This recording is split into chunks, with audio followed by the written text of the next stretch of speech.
Hi, it's Jess, Goldynfinch, your mystical artist and intuitive reader. And for today's Dicey Oracle episode, we're going to talk about reversals. Now, reversals are something that come up with almost every client reading that I do, or oftentimes in conversations with other tarot readers. It's always kind of this big, do you or do you not? And if you do, how do you read them? If you don't, why? I mean, it's a whole big thing. And frankly, I don't have the time or the inclination at this moment to dive into all of that. But I do have a story to share that presented birdsong to me and asked to be shared with you, and to maybe help you flesh out for yourself what your philosophy is around reversals in tarot.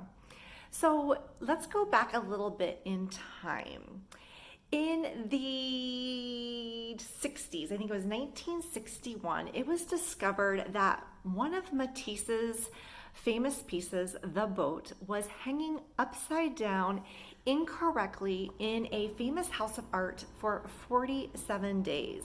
Now, it is estimated that about 116,000 viewers laid eyes on that piece, including curators, museum staff, and Matisse's own son. And nothing. No one noticed that the piece was hanging upside down until a stockbroker came into the exhibit and just knew that that piece needed to be righted, which frankly is flipping some preconceived notions that I might have about stockbrokers, but just knew that Matisse would not want his piece to be hanging with the main motif on the bottom and the lesser motif on the top. So I'll let that kind of wash over you for a moment. Artists tend to create pieces where there is a right side up, a vantage point, a perspective. When you start thinking about composition, there is, frankly, most often, I would assume, unless maybe intended by the artist to not give an F, right? That there is a right side up, that there's a natural zone in terms of where the eye is to be drawn, a focal point, an area in which objects are playing off of one another. There is an intention, even with abstract art, where maybe as a novice viewer, we could look at a piece and just be like, it just looks like a bunch of blobs or just some colors. We don't know. But of course, the artists are working within their zone of genius, and they are understanding, if not explicitly, intuitively, how things are playing together, how things are to be harmonized, to sing, to come together in this composition. So again, this viewer came in and said, this needs to be flipped, brought this to the attention of the security, and security said, who are you to say what is right side up and right side down? No one else has said anything, right? Go on your way. Well, this person was not going to let it rest, went ahead and kind of opened up an investigation, took the question to the Times, and yeah, lo and behold, after some digging went in, it was discovered that it was indeed supposed to be righted. Now, here's the piece. For those of you who are curious cats like me, you might be really interested in knowing, okay, Jess, I'm really curious to know what people were walking by or even pausing and contemplating, maybe even quite deeply, this piece that was hanging upside down. And here it is, my quick little sketch of it, because if I was to show it to you on my device, it kept rotating, and so I was having a hard time freezing it. So I went ahead and just did a quick little sketch for you, because I know as a former public school teacher for 12 years that a bad visual aid is better than no visual aid. So here you go, bear with me. The Boat.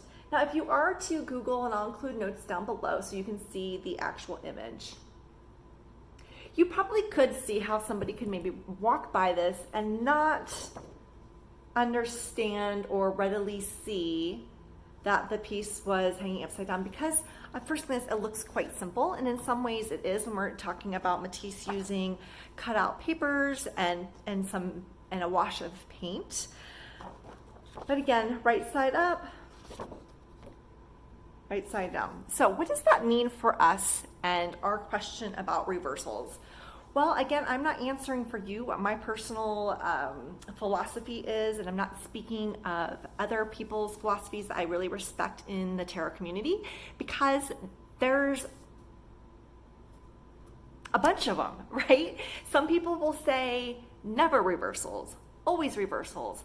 Sometimes that they shuffle the deck and so that reversals don't present themselves. So if they do, it's a hey, pay attention now, that their deck is arranged intentionally so reversals can step forward and present themselves if they want to be.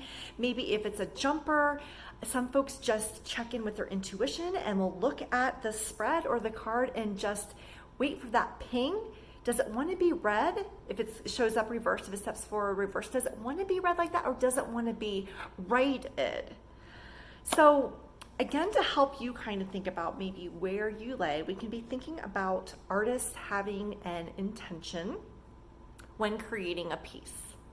Okay, so there's one thread that maybe you want to pull and think, okay, there's plenty of information in the right side up version, and that is actually how the artist intended the piece to be viewed. Now, you could also be thinking, who gets to decide, as the stockbroker was saying, what is a lesser motif or a major motif? So you as a reader, you get to decide that nuance. So if you elect to, so as you're reading, you would maybe just be listening for that ping to know, is the reversal presenting itself as a major motif or the lesser? And then you can decide kind of based on your intuition as to if it wants to be read reversed or not. Now, I also thought it was really interesting that in the article I was reading, if you've been following me, you know that I like to play around with numbers. We had 47 days that it hung upside down. So if we break that apart, we have 4 and 7. So maybe for yourself, you're thinking, okay, for the Emperor, maybe when you're reading, you are somebody who wants to be very structured like the Emperor and have kind of like a really firm foundation. I never read with reversals. I always read with reversals, or I only do it in these kinds of circumstances. Maybe you have a system that you honor, okay? Or maybe you want to play around more with the 7 when we think of the 47 days, the 7 being the Chariot. And I'm thinking how oftentimes the Chariot is depicted in a tarot deck as there being no reins between the charioteer and the animal figures, because we can often infer that the reins are, it's almost like free will, right? The will to decide, do I move forward now? Do I pause? I am the driver. So maybe you would be more of I get to decide when I want to pull on that rein, pull on a particular thread. And so there's a little bit more intuition involved there, right? Listening and just kind of this knowing as to how you want to read the card in that moment. Frankly, maybe every moment that it presents itself. You don't necessarily have a set structure and form. Now, if we add 4 and 7 together, we come up with 11, which we can reduce it to 2, and we come up with the High Priestess, which is really the lesson all the time, I think, frankly, when we are discussing tarot and tarot card meanings, and should I do this, should I do that there really are not many shoulds. It really comes down to your practice, your intuition, but I do think about maybe the High Priestess kind of winking and smirking a little bit for 47 days as people were looking at the piece and finding their own interpretation of it or letting it wash over them, although Matisse had not intended for it to hang that way. Maybe for those 47 days, there was a message, there was a receiving that needed to happen for some of those viewers. Or maybe this story helps us really think about art and art interpretation, allows us to think more deeply about reversals, how we read them, when, why, and so on. Now, I know you might be thinking, sure, Jess, yeah.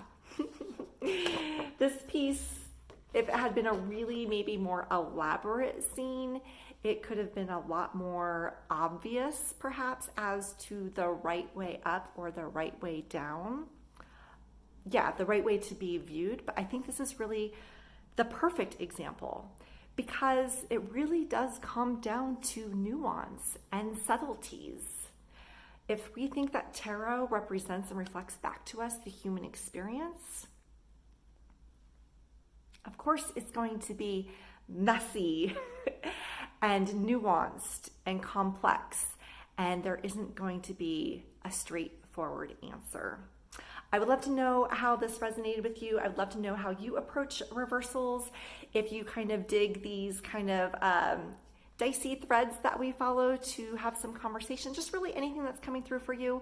I would really like to encourage you to like, to share, to comment, to subscribe to this little channel so that it can grow some wings and find some people that it is going to vibe with, and to kind of give me some more exposure. It is my hope that people will be drawn to learn a little bit more about me and my business, and I can't have that happening if there isn't any exposure. So I would appreciate any help and support in that area if you feel called. Thank you, thank you. And as always, until next time, tweet, tweet.